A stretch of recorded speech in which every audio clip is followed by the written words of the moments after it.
So he drank the awful coffee, day after day, gradually drawing Emily out. He didn't mind that she was quiet. He was too.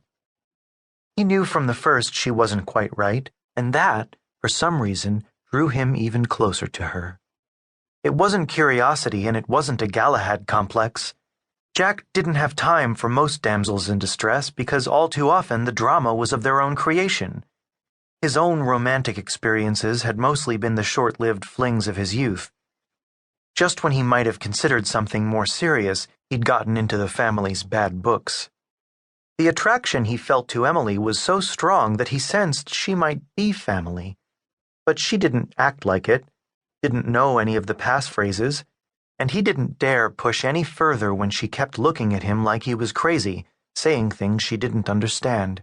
It had to be going into the sunshine, fresh from a job and taking out a serial killer that very first night they met that made her seem different, he reasoned. But his desire never dimmed.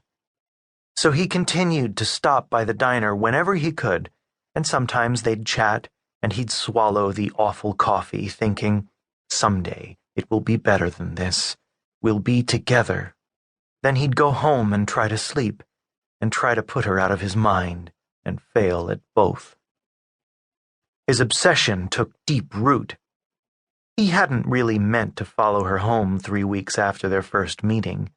Their respective paths didn't overlap in any way.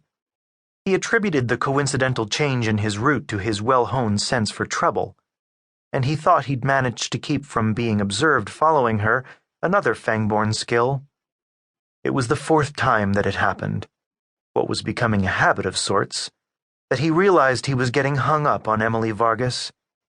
Maybe that's why he never picked up that Sully was following him.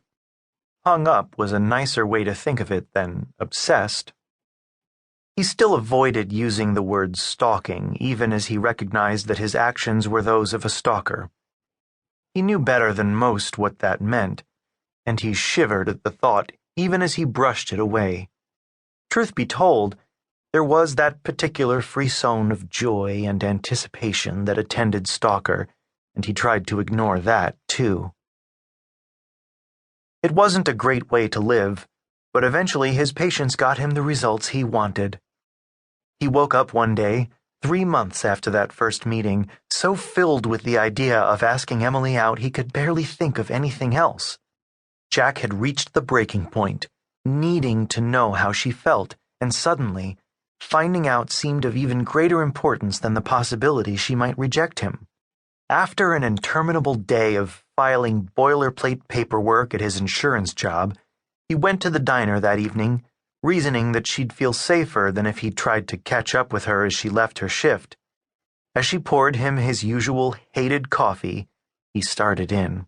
"Look, I have to ask you something. I'd love to ask you out, but if you don't want to go, it's fine. I'll never bother you again." Once he'd started, the words seemed to come out.